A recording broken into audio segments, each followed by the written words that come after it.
나은 사람이 베드로와 요한을 붙잡으니 모든 백성이 크게 놀라며 달려나아가 솔로몬의 행각이라 불리는 행각에 모이거늘 베드로가 이것을 보고 백성에게 말하되 이스라엘 사람들아, 이 일을 왜 놀랍게 여기느냐? 우리 개인의 권능과 경건으로 이 사람을 걷게 한 것처럼 왜 우리를 주목하느냐? 아브라함과 이삭과 야곱의 하나님, 곧 우리 조상의 하나님이 그의 종 예수를 영화롭게 하셨느니라. 너희가 그를 넘겨주고 빌라도가 놓아주기로 결의한 것을 너희가 그 앞에서 거부하였으니, 너희가 거룩하고 의로운 일을 거부하고 도리어 살인한 사람을 놓아주기를 구하여 생명의 주를 죽였도다. 그러나 하나님이 죽은 자 가운데서 그를 살리셨으니 우리가 이 일의 증인이라. 그 이름을 믿음으로 그 이름이 너희가 보고하는 이 사람을 성하게 하였나니, 예수로 말미암아 난 믿음이 너희 모든 사람 앞에서 이같이 완전히 낫게 하였느니라.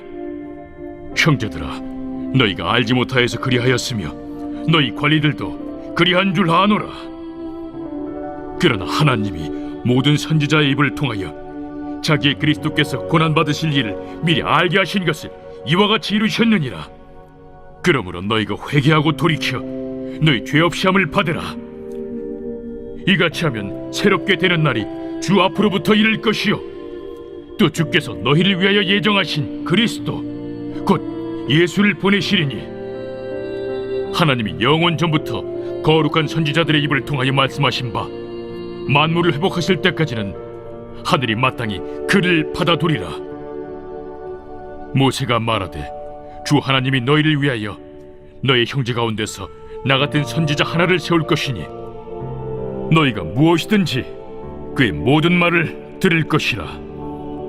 누구든지 그 선지자의 말을 듣지 아니하는 자는 백성 중에서 멸망받으리라 하였고, 또한 사무엘 때부터 이어 말한 모든 선지자도 이 때를 가리켜 말하였느니라. 너희는 선지자들의 자손이요 또 하나님이 너희 조상과 더불어 세우신 언약의 자손이라. 아브라함에게 이르시기를 땅 위의 모든 족속이 너희 씨로 말미암아 복을 받으리라 하셨으니, 하나님이 그 종을 세워 복 주시려고 너희에게 먼저 보내사 너희로 하여금 돌이켜 각각 그 악함을 버리게 하셨느니라.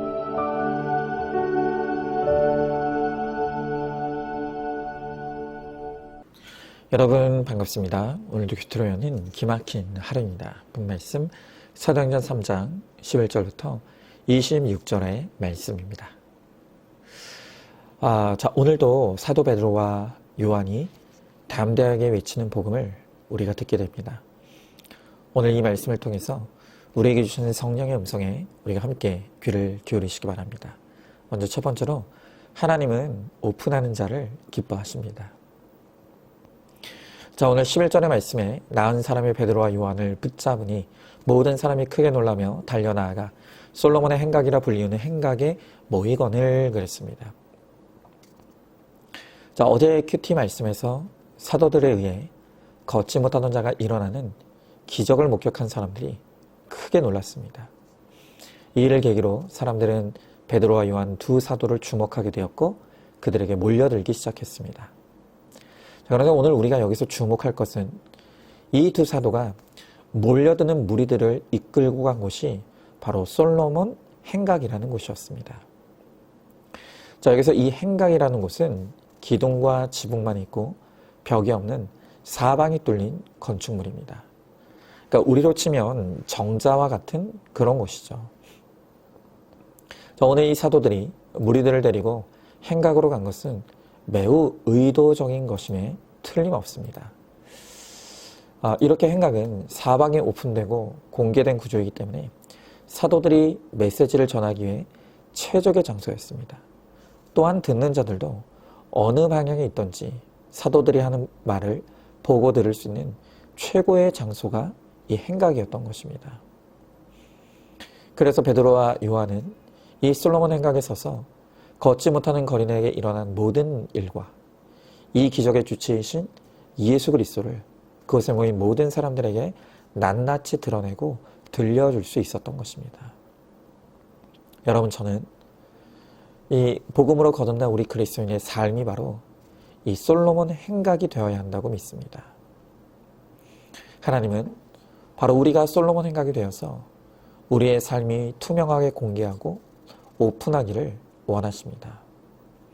그리고 그것을 약조로 삼아 구원의 사명을 감당하라고 하시는 것입니다. 예수 믿기 전에 죄악된 인생을 살아가던 나를 예수님이 어떤 고난 가운데 만나주셨는지, 그리고 예수를 믿고 내 삶이 어떻게 변했는지, 그것을 나를 바라보는 모든 사람에게 낱낱이 오픈하여서 복음의 증인이 되기를 원하신다는 것이죠. 자, 그런데 여전히 오늘 우리 가운데 많은 사람들이 나를 감추고 포장하기에 급급합니다. 내 수치와 죄를 드러내고 싶어 하지 않습니다. 그렇기 때문에 하나님이 우리를 통해서 역사하시지 못하는 것입니다. 제가 신학생이 되고 사역자가 됐을 때 많은 선배 목사님으로부터 한결같이 들었던 조언이 있습니다.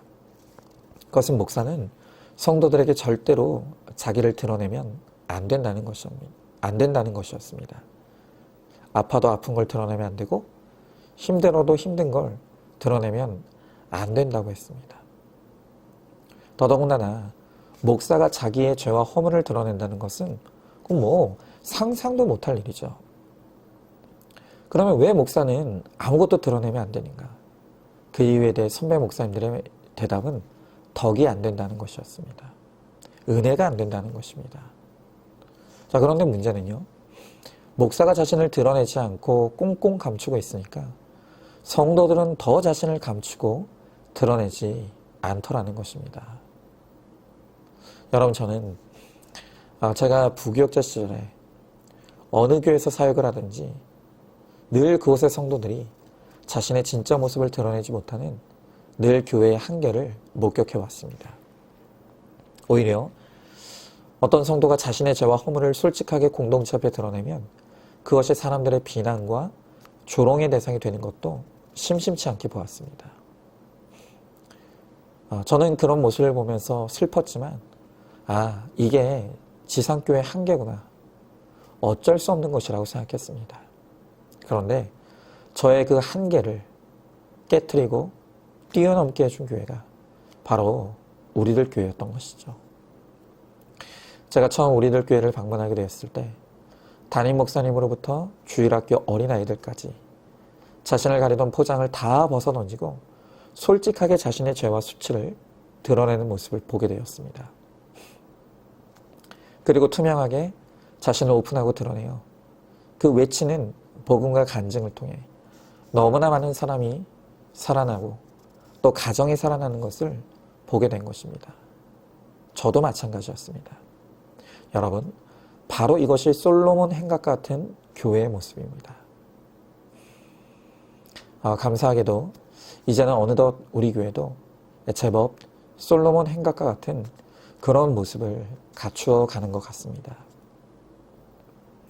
여러분, 우리가 인생의 목적을 거르게 된다는 것은 이제 나를 가리고 감추고 있던 모든 벽을 허물고 솔로몬 행각이 되어져 가는 것입니다. 나의 죄와 수치를 세상에 오픈하고 드러내어서 나 같은 죄인을 구원하신 예수님의 은혜, 또 나를 변화시켜 주신 성령의 능력을 간증하며 나눌 때 그것을 보고 듣는 모든 사람들이 크게 놀라며 구원의 역사가 일어나게 되는 것입니다. 한번 질문해 봅니다. 여전히 가리고 감추고 감추는 데 힘쓰고 살고 있지 않습니까? 예수 믿은 지 오래되었어도 사람들에게 드러날 간증의 스토리가 없지 않습니까? 이제는 나도 간증의 주인공이 되어서 많은 사람들에게 약자로의 인생으로 쓰임받기를 소망하시기 바랍니다. 자, 두 번째로 오픈하는 자에게는 복이 있습니다. 자, 오늘 19절 20절 말씀해 보니까 그러므로 너희가 회개하고 돌이켜 너희 죄 없이 함을 받으라. 이같이 하면 새롭게 되는 날이 주 앞으로부터 이를 것이요 또 주께서 너희를 위하여 예정하신 그리스도 곧 예수를 보내시리니 그랬습니다. 자, 베드로와 요한은 이 걷지 못하던 자가 제공한 너무나 귀한 약재를 통해서 사람들에게 회개하여 예수를 믿으라고 촉구하고 있습니다. 자, 그런데 오늘 이 사도들은 회개하는 자에게는 하나님이 베풀어 주시는 복이 있다고 가르쳐주고 있는 것입니다. 여러분, 회개하는 자에게 주어지는 그 복이 무엇입니까? 그것이 바로 새롭게 되는 복입니다. 자, 오늘 19절을 다시 보시면 성경은 우리가 회개할 때 하나님께서 우리를 새롭게 한다고 합니다. 자, 그런데 여기 이 새롭게 한다, 이 원어상의 원래 뜻이 무엇인가 하면 위를 향해 호흡한다라는 뜻입니다. 자, 우리가 회개하면 위를 향해 호흡하게 된다. 자, 이게 무슨 뜻입니까? 우리가 이 의미를 알려면 이 창세기 2장의 창조기사로 다시 돌아갈 필요가 있습니다. 창세기 2장 7절의 말씀을 보면 하나님께서 흙으로 사람을 지으시고 그 코 속에 하나님의 생기를 불어넣으심으로 사람이 생령, 즉 살아있는 영적 존재가 되었다고 기록하고 있습니다.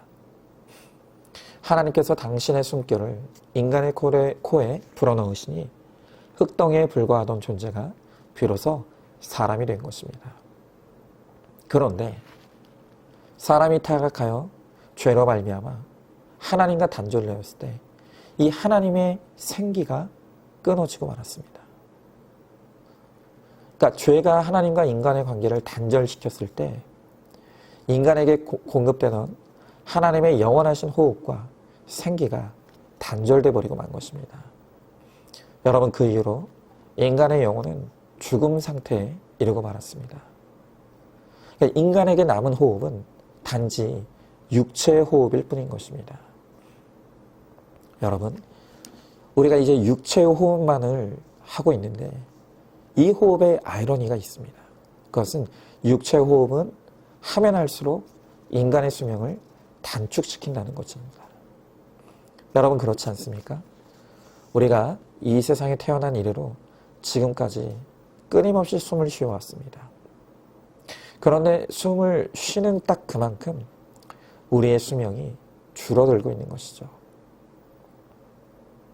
여러분, 그런데 우리가 하나님 앞에 참되게 회개할 때, 우리의 악과 죄를 진실하게 오픈하고 회개할 때 어떤 일이 일어납니까?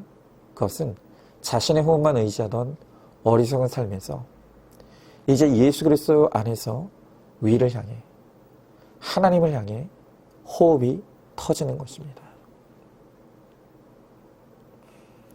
여러분, 우리가 날마다 큐티를 통해 말씀으로 내 죄를 깨닫고 내가 할 수 있는 것이 아무것도 없다는 것을 깨달아갈 때마다 바로 우리의 생기가 회복되어져 갑니다. 그리고 그 생기가 회복되면 될수록 우리는 하나님 닮은 거룩한 새 사람으로 변화되어져 가는 것입니다. 혹시 오늘 여러분들 가운데 지금 숨이 쉬어지지 않는 고난과 고통 속에 있지는 않습니까? 여러분, 바로 그 환경에서 우리가 해야 될 일은 바로 고개를 들어 하나님을 바라보는 것입니다. 하나님 없이도 얼마든지 내가 숨을 쉬며 살 수 있다고 믿었던 나의 악과 교만을 회개하고 하나님의 은혜를 구할 때 하나님께서 나에게 숨이 쉬어지는 은혜를 베풀어 주시는 것입니다. 바울은 고린도후서 4장 16절에서 그러므로 우리가 낙심하지 아니하오니 겉사람은 후피하나 우리의 속은 날로 새롭도다 라고 했습니다. 오늘 베드로와 요한도 동일하게 외치고 있습니다. 그러므로 너희가 회개하고 돌이켜 너희 죄 없이함을 받으라. 이같이 하면 새롭게 되는 날이 주 앞으로부터 이를 것이요. 여러분, 회개는 잃어버린 하나님을 향한 호흡이 회복되는 것입니다. 위로부터 오는 하나님의 생기가 우리 가운데 다시 회복되는 것입니다. 이제는 나의 의지와 노력만으로 살면서 죽음의 호흡만 반복하던 나의 악과 교만을 철저하게 회개하시기 바랍니다. 그리고 이제 주님께 돌이킴으로 우리에게 숨을 쉴 수 있게 해주시는, 우리의 생명을 다시 새롭게 하는 그 하나님의 호흡을 회복하며 살아가는 우리 모두가 될 수 있기를 간절히 소망합니다. 자, 한번 질문해 봅니다. 아무리 발버둥치고 몸부림쳐도 숨막히는 고난의 환경 가운데 처해 있지 않습니까? 내 육신의 호흡만으로 살아가려고 했던 악과 교만을 회개하고 하나님의 생기를 구하시기 바랍니다. 자, 세 번째로 오픈하는 자는 상을 얻습니다. 자, 오늘 23절과 25절 말씀에 누구든지 그 선지자의 말을 듣지 아니하는 자는 백성 중에서 멸망을 받으려 하였고 너희는 선지자의 자손이요 또 하나님이 너희 조상과 더불어 세우신 언약의 자손이라. 아브라함에게 이르시기를 땅 위의 모든 족속이 너의 씨로 말미암아 복을 받으리라 하셨으니 그랬습니다. 여러분, 신자란 하나님을 믿는 사람들입니다. 자, 그런데 우리가 하나님을 믿는다고 할 때 하나님이 어떤 분이신가를 정확하게 아는 것이 너무나 중요합니다.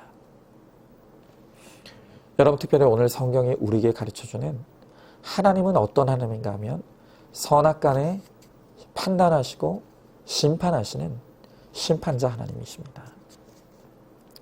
여러분, 우리 모두는 죽음을 맞이하는 인생의 종말의 날에 하나님의 심판대 앞에 서게 될 것입니다. 그때 악인은 심판을 받아 영벌을 받게 되고 의인은 칭찬을 받고 영생과 상을 얻게 될 것입니다. 여러분, 우리 모두는 정말 가슴에 손을 얹고 정직하게 대답해야 합니다. 여러분은 악인에게 심판이 있다는 것을 정말 믿습니까? 그런데 왜 이 세상의 악한 자들의 형통을 부러워합니까? 왜 그렇게 쉽게 죄와 타협하고 죄에 대한 두려움도 애통함도 없는 것입니까? 또 여러분에게 묻고 싶습니다. 의인에게 주님이 주실 영원한 상급이 있음을 믿으십니까?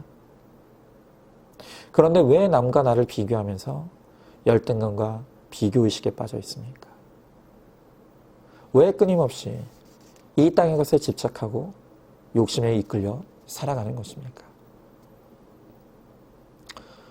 오늘 우리는 우리의 삶의 매 순간이 하나님의 판단 앞에 있다는 것을 깨달아야 합니다. 하나님은 오늘도 내가 무엇을 말하고 무엇을 생각하고 무엇을 행하는지 정확하게 보고 판단하고 계십니다. 그리고 내가 살아온 삶의 결론으로 하나님은 마지막 날 하나님 앞에 설 때 어떤 사람에게는 영원한 멸망을 판결할 것이고 또 어떤 사람에게는 영생과 상급으로 주실 것입니다. 그러므로 우리는 날마다 말씀으로 우리의 악을 회개하여 버리고 거룩을 쫓는 인생이 되어서 마지막 하나님의 심판대 앞에서 의인이라 인정함을 받고 영원한 상급을 누리는 저와 여러분 우리 모두가 될 수 있기를 주님의 이름으로 축복합니다.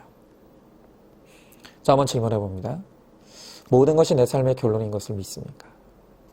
마지막 날 하나님 앞에 섰을 때 내가 행한 그대로 판단받고 심판받게 될 것이라는 것을 믿고 있습니까? 이 땅에서 나의 죄를 오픈하고 회개하여 거룩의 이름으로 하나님의 심판의 날에 영생과 상급을 누리는 우리 모두가 될 수 있기를 소망하시기 바랍니다. 자, 오늘도 9월 8일 보석 상자입니다. 하나님께 은혜를 받았으면 남의 기도 제목을 보며 아픔을 가져야 합니다.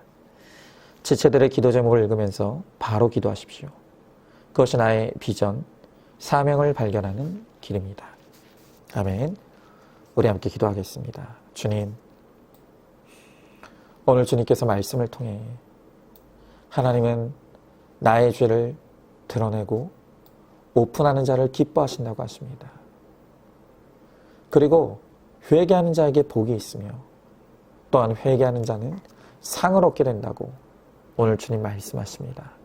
주님, 이제는 정말 우리가 말씀을 통해 내가 100% 죄인임을, 그리고 이런 나를 주님이 구원하셨음을, 그리고 이제 내 죄와 고난이 약재료가 되어 또 다른 죄 가운데 있는 영혼들을 구원해야 될 사명이 있다는 것을 알게 되었사오니 주님, 이제는 정말로 나를 투명하게 드러내고 나의 모든 것을 복음의 도구로 삼아 우리가 사명을 감당함으로 하나님의 심판의 날에 하나님께 칭찬을 받고 영생과 상급을 누리는 우리 모두가 될 수 있도록 우리 주님께서 함께하여 주시옵소서.